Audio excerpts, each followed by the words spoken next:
একটু গভীর মনোযোগ। আমার ভাইয়েরা আপনাদের শুনলেও লাভ হবে আলহামদুলিল্লাহ। আমার মায়েরা বোনেরা, ও আমার প্রত্যাশীর মায়েরা, আপনাদের সম্পর্কে যদি আজ না করি মা, আপনারা মন খারাপ করবেন। কালকে সকালে বলাবলি করবেন আমাদের ইমাম সাহেব আমাদের সম্পর্কে কিছুই বলে নাই, এই কথা বলেন ঠিক কিনা? আমার বন্ধের সব কিছু ঠিক আছে গো মা, কিন্তু ঠিক নাই শুধু পর্দা, শুধু দরজার পর্দা ঠিক আছে আর জানলার পর্দা ঠিক আছে, কিন্তু আপনাদের নিজের শরীরের পর্দা কিন্তু ঠিক নাই, কথা বলেন ঠিক কিনা? মন খারাপ করেন না গো মা, সময় পেলাম না, অনেক কথা আছে আপনাদের সম্পর্কে। যদি আল্লাহ তাআলা কোনো সুযোগ দান করেন, আর কোনদিন গ্রামের মাহফিল বা যেখানেই হোক, ইনশাআল্লাহ আপনাদের সম্পর্কে কথা বলবো মা।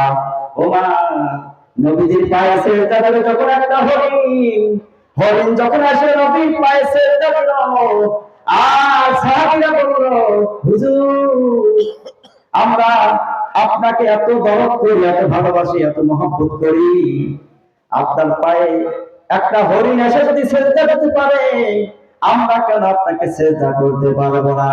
ও মা, ওই সময় বিশ্ব নবী সাল্লাল্লাহু আলাইহি ওয়াসাল্লাম বলেছিলেন, না না, আল্লাহর পরে কাউকে যদি সেজদা করার আদেশ থাকতো, তাহলে দুনিয়ার সমস্ত মুসলিম নারীদেরকে বলা হতো, ও মায়েরা বোনেরা, তোমরা তোমাদের নিজ নিজ স্বামীর পায়ে সেজদা করো।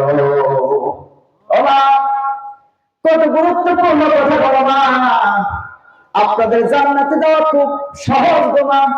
বিশ্বনবী বলছেন মাত্র 4টি কাজ করতে আপনাদেরকে। 1 নম্বর হলো 5 ওয়াক্ত নামাজ পড়বেন না, আর 2 নম্বর নিজের লজ্জাস্থানের হেফাজত করবেন গো মা, আর 3 নম্বরে যে রমজান মাস আসছে সামনে, আর মাত্র 8 দিন পরেই মাহে রমজান, কথা বলেন ঠিক কিনা? এই মাহে রমজান মাসে রোজা রাখার কথা বলা হয়েছে গো মা। আর 4 নম্বরে হলো স্বামীকে মান্য করার কথা বলা হয়েছে। আমি সংক্ষেপে আবারও বলছি গো মা, গভীর মনোযোগ দেন। 1 নম্বর 5 ওয়াক্ত নামাজ পড়বেন, 2 নম্বর রমজান শরীফে রোজা রাখবেন, 3 নম্বর লজ্জাস্থানের হেফাজত করবেন, 4 নম্বর স্বামীকে মান্য করবেন। বিশ্বনবী গ্যারান্টি দিয়ে বললেন, ওই নারী আল্লাহর জান্নাতে অবশ্যই প্রবেশ করবে, বলেন সুবহানাল্লাহ। পর্দা করে চলবে নারী, ফাতেমার সঙ্গে তুমি, ফাতেমার সঙ্গে তোমার জান্নাত হইবে, সাবধানে থাকিও নারী পর্দার আড়ালে, কথা বলেন ঠিক কিনা? ওগো মা, বিশ্বনবী বলেছেন, যে নারী মাথায় কাপড় ছাড়া চলবে, সে নারীর একটা চুল কিয়ামতের ময়দানে 70টি সাপ হয়ে ওই নারীকে দংশন করবে। কত কঠিন কথা এসেছে গো মা।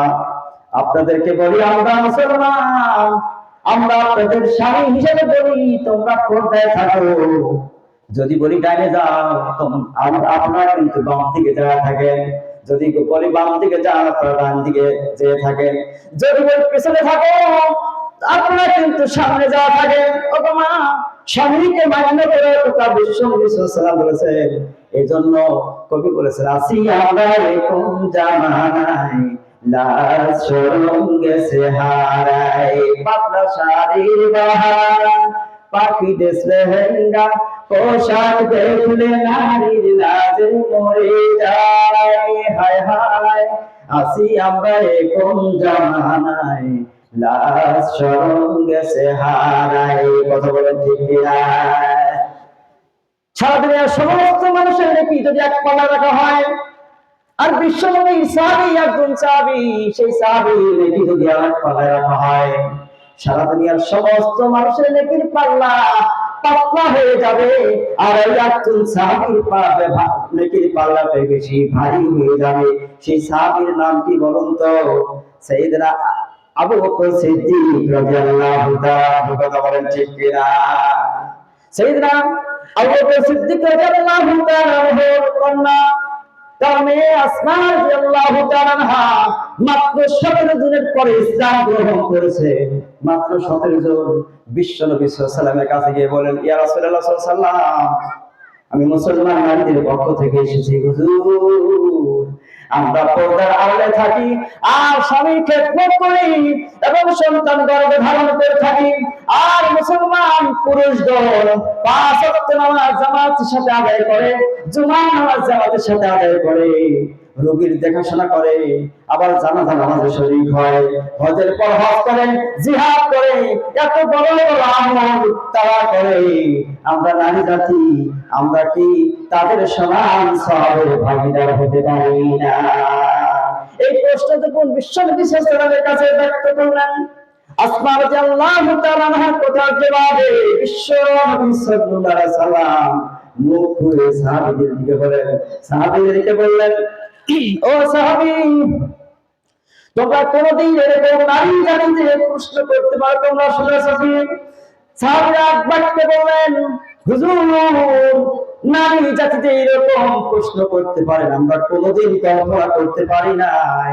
এইবার বিশ্বনবী সাল্লাল্লাহু আলাইহি ওয়াসাল্লাম আসমার দিকে মুখ ফিরে বললেন, আসমা শুনে যাও, কোন নারী যদি 2টি আমল করতে পারে তাহলে ওই নারীর আমল নামায় 5 ওয়াক্ত নামাজ জামাতের সাথে আদায় করলে যে পরিমাণ সওয়াব হয়, জুমার নামাজে হাজির হলে যে পরিমাণ সওয়াব হয়, রোগীর দেখাশোনা করলে যে পরিমাণ সওয়াব হয়, জানাজা নামাজে শরীক হলে যে পরিমাণ সওয়াব হয়, জিহাদের পর জিহাদ করলে যে পরিমাণ সওয়াব হয়, হজের পর হজ করলে যে পরিমাণ সওয়াব হয়, ওই পুরুষদের সওয়াবের সমান সওয়াব ওই নারীর আমল নামায় লেখা হয়। বলেন সুবহানাল্লাহ। সেই 2টি আমল কি আপনারা শুনবেন?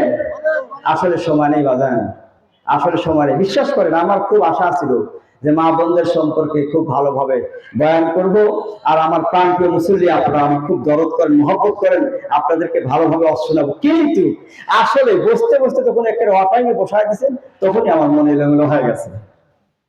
আল্লাহ তাআলা মাফ করুক, আল্লাহ তাআলা যেন সুযোগ দান করেন। আল্লাহুম্মা আমিন। ওয়া আখিরু দাওয়ানা আলহামদুলিল্লাহি রাব্বিল আলামিন।